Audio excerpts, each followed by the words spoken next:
This episode is brought to you by AARP. 10 years from today, Lisa Schneider will trade in her office job to become the leader of a pack of dogs. As the owner of her own dog rescue, that is. A second act made possible by the reskilling courses Lisa's taking now with AARP to help make sure her income lives as long as she does. And she can finally run with the big dogs. And the small dogs, who just think they're big dogs. That's why the younger you are, the more you need AARP. Learn more at aarp.org/skills. Imagine earning a degree that prepares you with real skills for the real world. Capella University's programs teach skills relevant to your career so you can apply what you learn right away. Learn how Capella can make a difference in your life at capella.edu.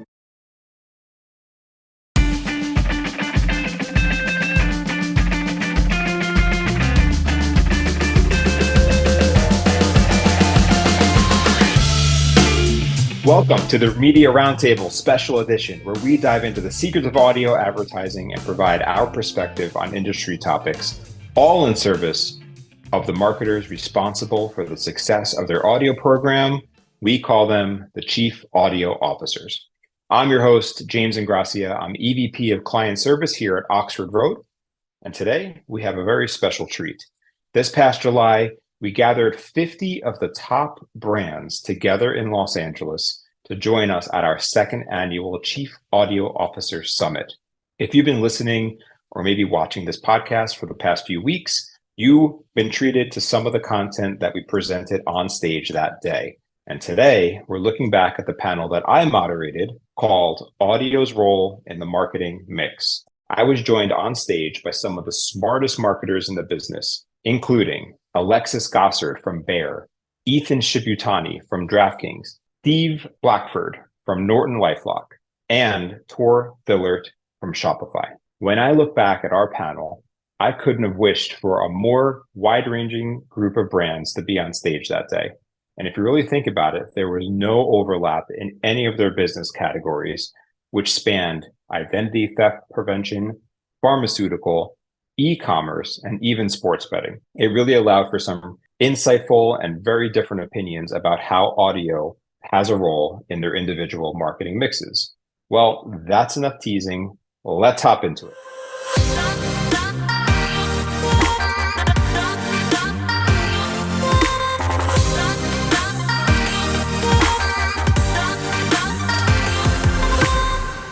All right, good morning. Let's get started here.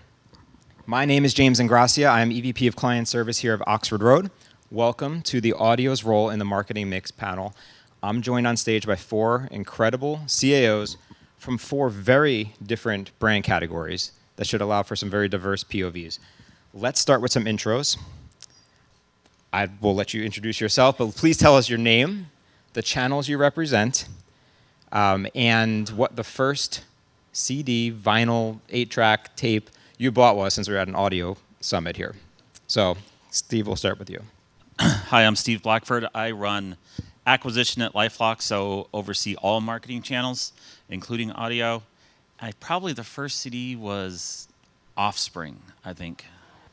Good morning, everyone. Ethan Shibutani, work for DraftKings. I oversee our TV, audio, YouTube, and direct mail investment at the company. And the first CD that I bought was a Limp Bizkit album. Good morning, everybody. My name is Alexis Gossard, and I lead media strategy at Bayer Consumer Health on the nutritionals and digestive brands. I oversee all channels, including e-commerce and retail media, TV, social, paid search, you name it. My first single was Ace of Base, I Saw the Sign. I hope I don't let everybody down. My name is Thilert. I lead audio and TV for our merchant growth acquisition programs and our paid acquisition side of Shopify. My first CD that I bought with my own money was The Spin Doctors. That's a good one. Nice. Very good. Prince's still is on repeat sometimes. Very nice. Thank you. Thank you, everyone. All right, well, let's kick things off with the very first question, which is in the name of this panel. What is audio's role in your marketing mix? To be more specific, is it used for performance, awareness, brand performance? Maybe you use different channels for different levels in your funnel. We can start with Ethan on this one. Yeah, I think At DraftKings, audio has played, it is a performance channel, but it has played a great role in not only driving performance, our primary KPI is new customers who make a deposit on the site, but also building the brand. So I joined the company in 2015, and the company was not a well-known brand at the time. And that football season, we spent a lot of money in endorsed audio specifically. I think we built our brand on the backs of a lot of our endorser relationships. So it is a blend of performance and brand for us at DraftKings. Excellent. Alexis. So we are pretty new to the audio space, but for us, audio is really generally used for awareness. We are kind of categorizing it as an upper funnel tactic to drive incremental reach. However, my CMO once said, sometimes you get your cake and eat it too. So we're lucky enough occasionally to kind of see it fulfill both ends of the spectrum. Great. Steve, how about you? Yeah, it's used for both for us. LifeLock is unique in that we are kind of the Kleenex of our industry. So brand awareness is a unique term for LifeLock. It's more brand relevance and that ongoing brand relevance. But then we use endorsements, podcasts for that true lower funnel performance. So great throughout the funnel. Thank you. And Tor. Yeah, I think it's a similar story. We measure a lot on performance. I think when you think about the different brands and where they come from, the journeys, we have a lot of the same problems our merchants have, where we've sort of squeezed the bottom of the funnel. We need to work upwards. So we measure it on a sort of more direct response sort of methodology, but we know there's a halo effect, right? So there's this 1 + 1 ideally equals more than 2. We don't know if it's 3, we don't know if it's 4, but we know it's more than 2, and so we use it for both those cases. Excellent, thank you. So audio definitely serves different, very important functions at each of your different businesses. So when looking at all your marketing efforts, whether it's TV or audio, digital, what do you consider audio being the best at? And we'll go through Steve first. So I think we've kind of heard it last night and touched on this morning, but when you can find the right partnership with a host, a podcast host, it can truly transform your business. We partnered with a little host named Rush Limbaugh for about 10 years, and it really carried LifeLock to where it is today. I mean, in fact, it's still the most used promo code we have on the site. And we haven't advertised with them for obviously a couple of years. But I think when you can find that relationship, 60-second live reads turn into 3-minute kind of infomercials as they're just so passionate about your product, and I think no other channel really has that. Thank you. And I think Ethan, you had some comments here. Yeah, I would agree with Steve. I think the endorsement is what we see work the best and what we're the most passionate about. I think it was mentioned earlier today that after big moments, we all sort of go to our favorite podcast to digest situations. I'm a big sports fan, and after my teams play, the next morning I really look forward to listening to those podcasts. So we find that when we can find those hosts that have that trust from their audience and those relationships with their audience, the performance works the best in those situations. So I think that we really see endorsement be one of the best ways to drive results within audio. Excellent, thank you. And then let's go to the opposite side of the spectrum here. How does audio get in its own way? So we'd love to make it all rosy and perfect, but we do know that there are challenges. So how does it get in its own way, and how does it give you more trouble than other other channels? Alexis, we'll start with you. Yeah, so like I said, we're kind of new to audio. We have a very large investment in social and influencer marketing, and I kind of think about podcasting similar to that, right? They're influencers. What's unique and successful about social is that you can easily A/B test creative and quickly learn what's resonating. And I think that that's something that still is a work in progress within the audio space. It's a little more difficult to land what is it about it that is going to drive success. So then you're a little more hesitant potentially to invest. Thank you. Tor. I think for a channel that's evolved to different media mixes, the way people consume, it evolves so quickly there, but it feels like it sometimes lags behind in updating a measurement and some of the ways that we reach people. There's sort of like other channels that move faster in certain ecosystems like programmatic. Sometimes it feels like audio is slower to pick up the pace when it really could have been a leader in a lot of ways. Thank you. Steve. Yeah, I think attribution is probably the one we're all thinking about. Even for all the digital delivery we have, it's not last click friendly. And so I think that's probably the biggest hurdle we face. Yeah, definitely hear that a lot. Ethan, anything to share here? Yeah, I think Carrie mentioned promo codes when she spoke up, and we still use promo codes as a primary form of measurement at DraftKings, and that's been the case since I joined 9 years ago. So obviously, not a ton has progressed from that perspective. I think we do quite a bit to triangulate, but it is difficult, and it's hard to. It feels like with audio and sometimes even with TV and some other offline channels, we are talking in relative strokes, whereas for obviously our digital channels can speak in a different language when talking about measurement. So I think it changes the conversation on what performance is and what it means in audio. That is very true, and we're going to touch on measurement a lot this afternoon and later this morning, so stay tuned for that. Okay, as mentioned here and mentioned earlier today, there's really no other media type that can deliver that trusted, intimate connection to the person who is listening to it, probably in their earphones, right, in their ears. So everyone shares that intimate connection here. We're all you guys are all chief audio officers here for your brands, because that unique skill set is very much needed to run an audio campaign. But we all know that it takes a village to run these audio campaigns internally. So is there a team, a person, a department that you would qualify as an audio ally at your companies and this person would help you make audio successful? They're kind of there to back you up and to validate anything that you're bringing to the table. Let's start with Ethan again. Yeah, we're lucky at DraftKings. We have a really strong analytics function, marketing analytics specifically. So we have built a really great relationship with our partners on that end. And given the fact that we have a lot of history of spend over the last 12 years that the company's existed, that we're fortunate to have, we have built, our analytics team has built sort of a model for us to look at different data inputs where we look at the average downloads per episode. One of the metrics we look at is the rate of impressions to registrations. And so we can compare podcast performance relative, podcasts and other audio channels relative to each other, to different shows, to different sort of sub-channels within audio. So we're fortunate to have a lot of great resources, and our marketing analytics team is really a partner in that. And I think it's brought in, it is not just my team and the media side that's making decisions, but sort of making really informed and confident decisions with the backing of this analytics team. So great. So analytics is a huge supporter of you. Alexis, how about you? So I would say I'm part of the in-house media team at Bayer. So for any new endeavor that we want to get into, you have to have the backing of the brand marketing leads.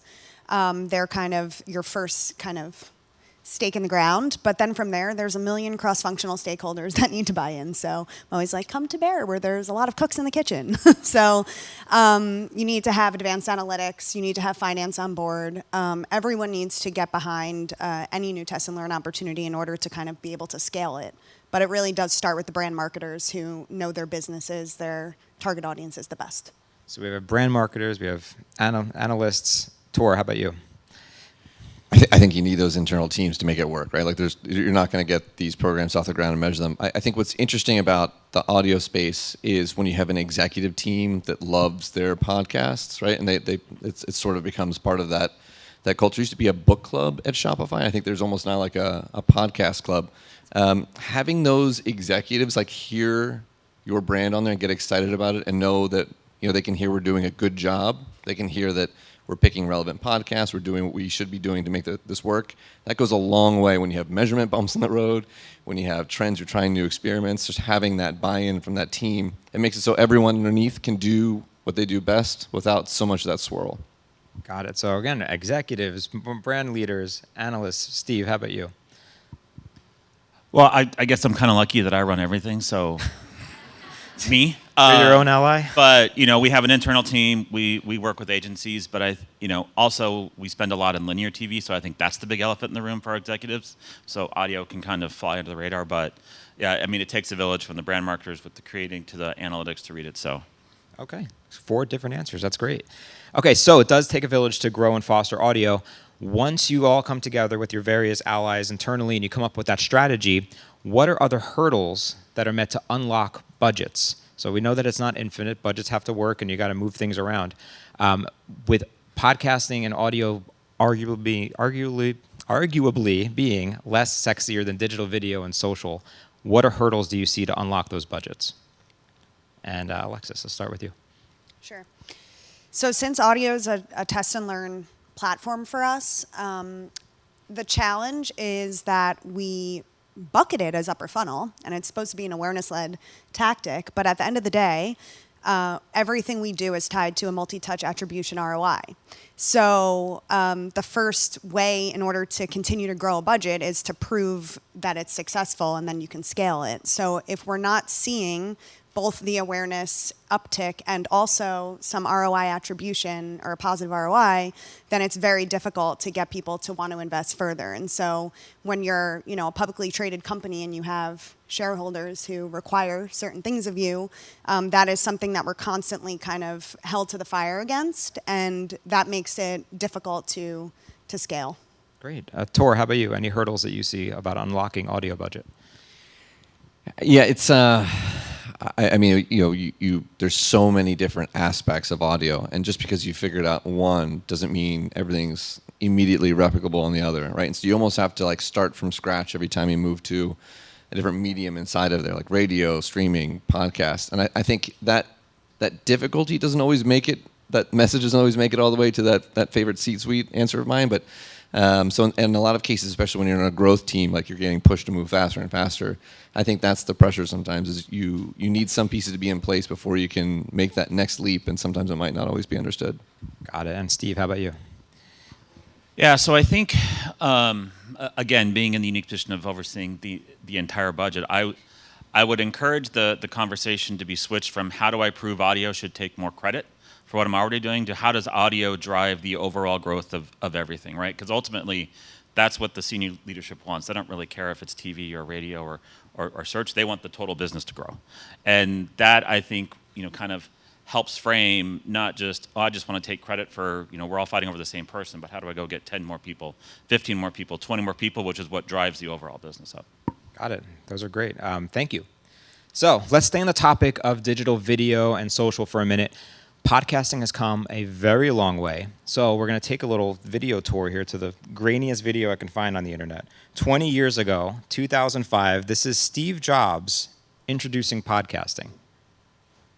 Now, we recently announced something new for iTunes and iPod, and it's called podcasting. As you know, the podcasting phenomenon is exploding right now. And podcasting, of course, is a concatenation of iPod and broadcasting. And what is podcasting? It's been described a lot of different ways.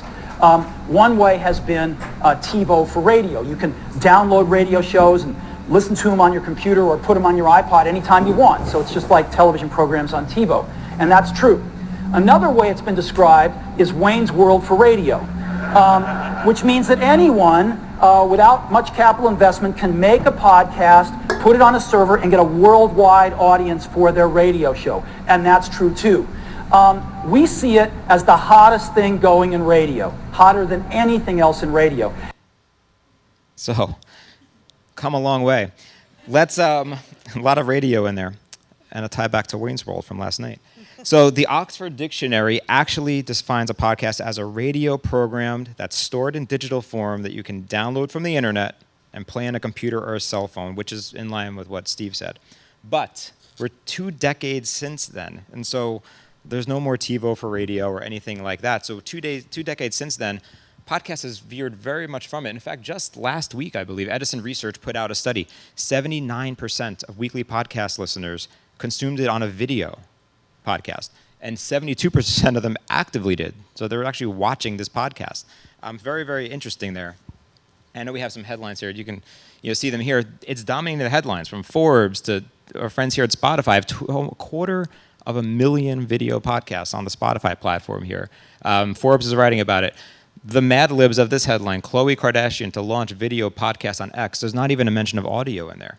So that begs the question for the people on this stage. It's two-parter.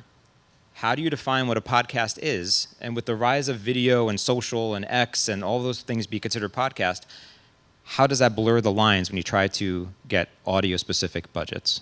And so we'll go down the line here. Steve. So I think it's all about who is your audience, what content are they consuming, and how are they consuming it. That's really what matters, whether it's a podcast, a video podcast, X, YouTube, your iPhone. It's all about who's my audience and what content are they consuming is really what the important thing versus kind of what the name is called. Got it. Ethan, how about you? Yeah, I think tactically the way that we split them up at DraftKings is we try to get as much data as we can on where the majority of the impressions are coming from. So I myself listen to some podcasts that start as podcasts and now have video simulcasts. And I've also started listening to video podcasts that started video first and also get ripped down onto audio.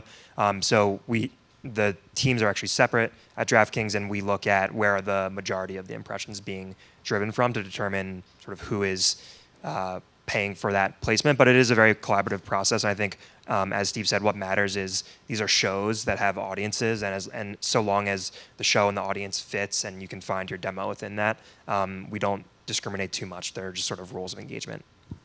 Alexis.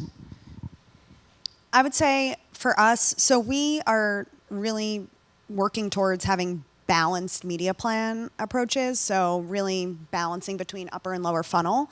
So to me, it matters less if it's a video podcast or an audio podcast or streaming audio or this. It's kind of what Steve said, which is like, where's your audience and how are they consuming? And then am I doing enough to reach enough of those people to make an impact for the brand? So. Thank you. And Tor. Yeah, we don't really distinguish. I mean, the same team manages a podcast, whether it's video first or sort of audio first. I think where the inflection comes for us is when is it media spend and when is it like a brand partnership or like an integration. I think that's where, and we work really closely with a team because sometimes the opportunity comes from our side. We spend enough media, we get close to what's really a direct tie, and sometimes there's the reverse where we're looking to work with the creator that works well and we're looking to boost and amplify. So that's kind of where we see the difference as far as what teams are in charge of it. What you call it doesn't really matter to us, just as long as we find the right audience to get in front of. Got it. So it's all about audience. Thank you for those answers there. Okay, let's shift. Spend a few minutes here talking about the $10 billion gorilla in the room here. It's radio. It's not going anywhere. It still commands a majority of budgets and share of audio's overall budget, but it's the Wild West performance. You can't pixel it. It's very passive. People listen in their cars. They listen maybe at home. So begs the question, how do you think about traditional AM, FM radio when it comes to fitting it in your marketing mix? And does it get different treatment from other digital audio channels? Like, do you look at it over here while you have podcasts and streaming over here? Ethan. Yeah, so we spend a lot in not only national radio, but also local radio. Local specifically, our sports betting app is legalized and regulated locally, state by state. So that has forced us to go with the local approach. And we actually have seen a lot of success in local radio. The example I'll give is we actually launched in Kentucky last year, and there's a radio program called Kentucky Sports Radio, where if you ask anyone who's from Kentucky or lives in Kentucky, the majority of people who consume sports know what that program is, and the sort of head endorser Matt Jones is a very important personality in the space, and partnering with them for our launch in Kentucky actually we think was a major contributor to our ability to win that market versus competition. So we still, much like we love podcast endorsers, local radio hosts can still be just as effective, and we're really forced to do that with our localized product launches. Thank you. Alexis. So we haven't historically invested a ton in terrestrial radio, but kind of a funny story I didn't mention to you guys, but it is like a constant talking point around the building, specifically with like our president and CEO. There's a lot of ex-P&G people at Bayer, and P&G does a lot of radio. And every time you run into our CEO or our CMO in the hallway, they're like, what is P&G's strategy? And Oxford Road helped me grab a lot of this information to put together for them around why they're using it, which is incremental reach. And with like the decline in linear TV, it's a really great way to kind of offset the loss for that older demo. So it's not something we've done, but we are looking at for next year. And when we're building scenarios right now for Miralax, And if we include terrestrial radio as part of our plan, we will actually have an increase in our reach from 50 to 70%. So that's kind of proof that it's not dead by any means. And to your point, like for kind of getting into these very key areas, I think it's still a very useful medium efficiently. Yeah, I agree. Steve? Yeah, so like I mentioned, LifeLock's been in radio for a long time. So we actually started in terrestrial back before there were a ton of podcasts. But I think it's easy for us to get caught up in the newest trend or the newest, podcast streaming. But there's a lot of people, like James said, who still listen in their car to AM, FM radio. And if that's where your audience is, then that's where you need to be. I think it is a reach play, but, it is there. It's hard to measure, but again, it's about where is your audience. It's not what I listen to. It's what do they listen to. Very true. Just to add to that point that Steve made there on the people listening in their cars. I remember, I think 5 or 6 years ago in Boston, where we're headquartered, I read a study that almost 1 in 2 cars in the morning commute had either one of the 2 sports radio stations on. So I think that just gives you a sense of like in certain markets and in certain places how much power local radio can have. That is very true. Yes. And Tor, how about you? It's on our radars. I think for us, it's just a matter of priorities. So we're a global platform, and I think that's our bigger priority. So we're trying to expand what we know works globally. I think radio is always coming back as something to try, and I think if you think more broadly about the channels, with reach and I also run TV. I know a lot of folks here also run TV programs. That's one of the benefits of TV. We know that's a benefit. It's harder to measure. It's just sometimes it just becomes like an order of priorities for you. Yeah. No, thank you. Radio has a place. It's just that you have to use it right and not expect it to be as clear as the other channels. But thank you for all those answers. Okay, last structured question here, and then we have a few from the audience, actually. So if you have any questions, put them in Slido. I want to touch on the use of audio to drive other media channels. So I know from some people we work with in the room, when or audio goes on, podcast goes on, their search goes up on that end. That's a great relational thing. But back in the mid-2000s, I was a central point lead at CBS on this group called CBS Riot. It was CBS Radio, CBS Interactive, CBS Outdoor, CBS TV. And we all came together to do these big campaigns across all of our local assets. And how it worked was the radio DJs would talk about the billboard they saw on their way in that drove to a website, that drove to the web to tune in on TV. You don't see that anymore. So in today's fragmented media world, have you considered combining your media strategies to play off of each other? And if not, what is stopping you? Alexis, how about you first? Sure. I think that unfortunately, like a lot of silos have been built within the industry, whether it's on like the agency side. I remember when I first started, there were a lot more like full service covering all media channels. And then, a lot of the big holdcos broke out. So you're an expert in print, you're an expert in social, you're an expert in search. And then it becomes more challenging to, even if you're getting on a status call once a week, to come up with these like big elaborate partnership deals. So I think that these silos kind of got built, and even internally, like being on the client side, there's, to your point, what you just said, like partnerships or stuff, like the influencer and comms team is separate from the media team. And so there's just challenges. We do run what's called an IAT, which is bringing all of our agency partners together. Unfortunately, that only happens, though, like if we're launching a product or we have a brand new creative campaign. So it's not all the time. But that is, that's the winning ticket. It's just very difficult to execute. Got it. Steve, I think you have some opinions here. Yeah, I mean, I agree with everything Alexis said. I think it's, we've built these silos so we can compete against each other for who's taking credit, but really it's working together to make every touch point with the customer intentional. I mean, we all think that the first time they hear about my business is through my channel, but that's really probably not the case. So how do you make those touch points intentional to help work that customer down to that purchase decision? So, got it. Thank you. All right, we have 2 questions here from the audience. This one's for everyone, more for Ethan. So it says, as a huge sports fan and John Boy fan, do you have a budget split? Again, this is for everyone, for specific performance heavy media buying, and then do you keep another budget on the side for brand and performance media buying, because this person loves seeing your bright green microphone on the John Boy network? Yeah, it's a great question. I think the way we think about a partnership like John Boy that is a little all-encompassing is that there are parts of their media offerings that we know will drive performance. So the main podcasts, some of their different shows, but we also, as a partner, have grown with them and want to take swings on some big ideas that they have. So we allow for, it's not a formula, but 5-10% of our overall partnership buy to let them go with big ideas, sponsorships, different things like that we might not have tested before. So I think it's a delicate balance of making sure the majority of the media plan are things that you know will drive results, but still allowing them some room to get creative in ways to integrate our product. Thank you. And since this is a new question, I'll open up to the floor. If anyone else do you save money aside for big opportunities as they come, or do you have a specific performance versus brand budget? We have room for experimental budget. So there's this, and I think that's a great thing, because you don't want to, like, if you know it's working, you don't want to penalize that with something new. So we try to set aside some budget in order to test those things.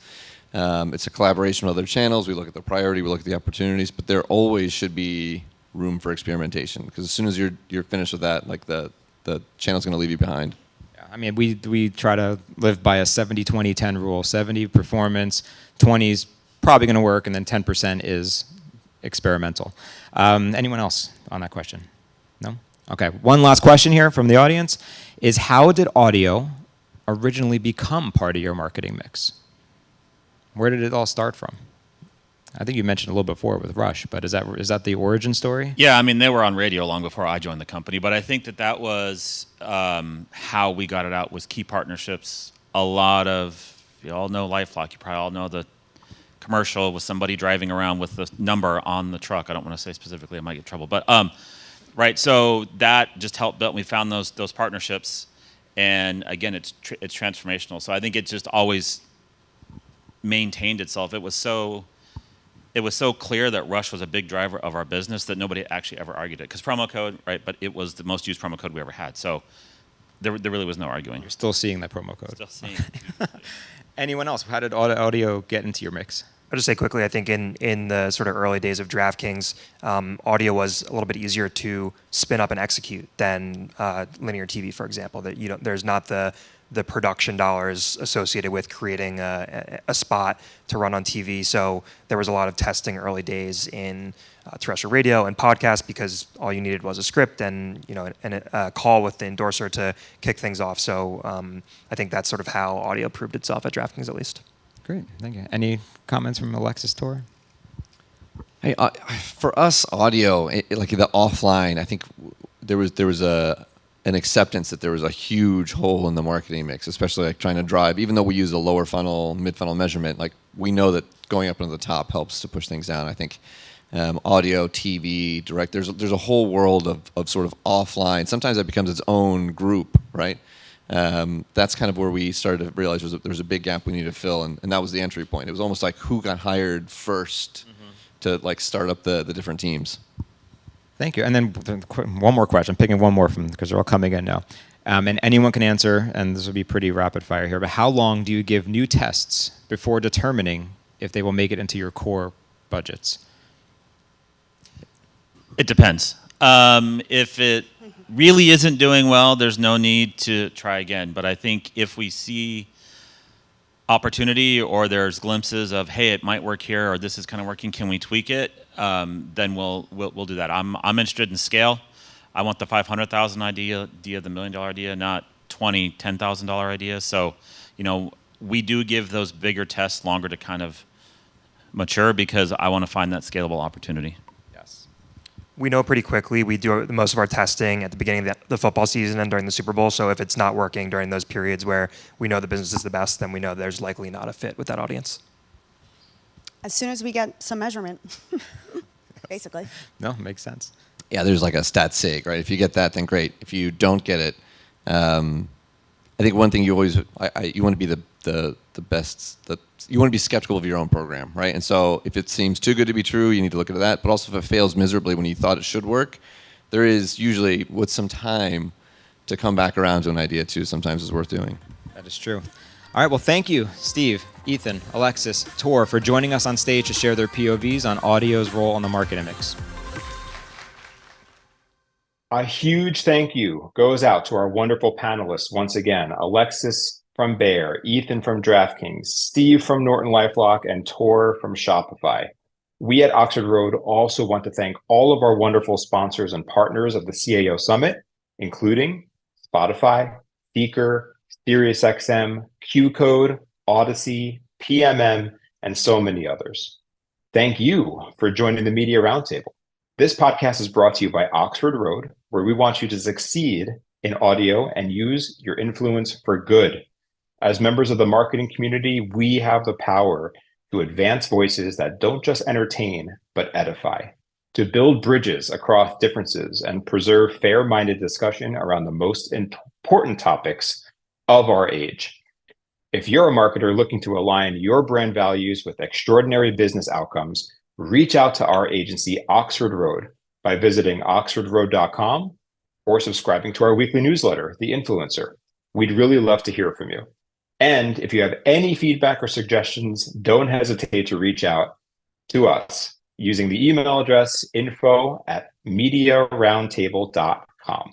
And if you haven't heard about it, take a listen to Ad Infinitum, Oxford Road's audio creative focused podcast. It's hosted by the great Stu Redwine, our VP of Creative Services.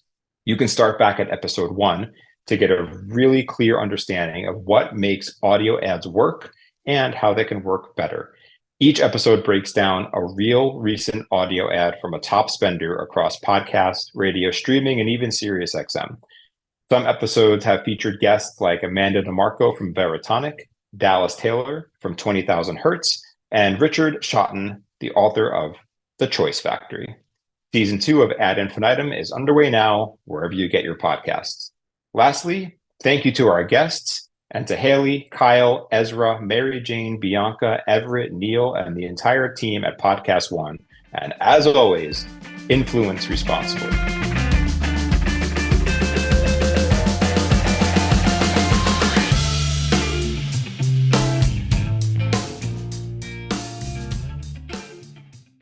This message is brought to you by the Cologuard test. Cologuard is a one-of-a-kind way to feel more in control of your colon cancer screening through a use-at-home test, with none of the prep that's required for a colonoscopy. The Cologuard test is the only FDA-approved non-invasive screening test that looks for both altered DNA and blood in your stool. The American Cancer Society recommends if you are at an average risk, you begin screening for colon cancer at age 45. And because many people with early-stage colon cancer have no symptoms, colon cancer screenings are crucial for early detection. Plus, most insured patients pay $0, and if follow-up care is needed, this is usually covered by insurance. With zero downtime, no special preparation, and a use-at-home screening test that's delivered right to your door, it's time to put your health first. So if you're 45 or older and at average risk, ask your healthcare provider about screening for colon cancer with the Cologuard test. You can also request a Cologuard prescription today at Cologuard.com/podcast. Do not use Cologuard if you have had adenomas, have inflammatory bowel disease, and certain hereditary syndromes, or a personal or family history of colorectal cancer. False positive and negative results may occur. Any positive result should be followed by a colonoscopy, not a replacement for a colonoscopy in high-risk patients. The Cologuard test is available by prescription only.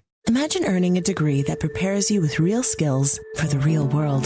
Capella University's programs teach skills relevant to your career so you can apply what you learn right away. Learn how Capella can make a difference in your life at capella.edu. With the $5 meal deal at McDonald's, 5 hits different. 5 gets you a McDouble or a McChicken and a small fry and a small drink and a 4-piece McNuggets. 5 gets you more at McDonald's. Prices and participation may vary for limited time only.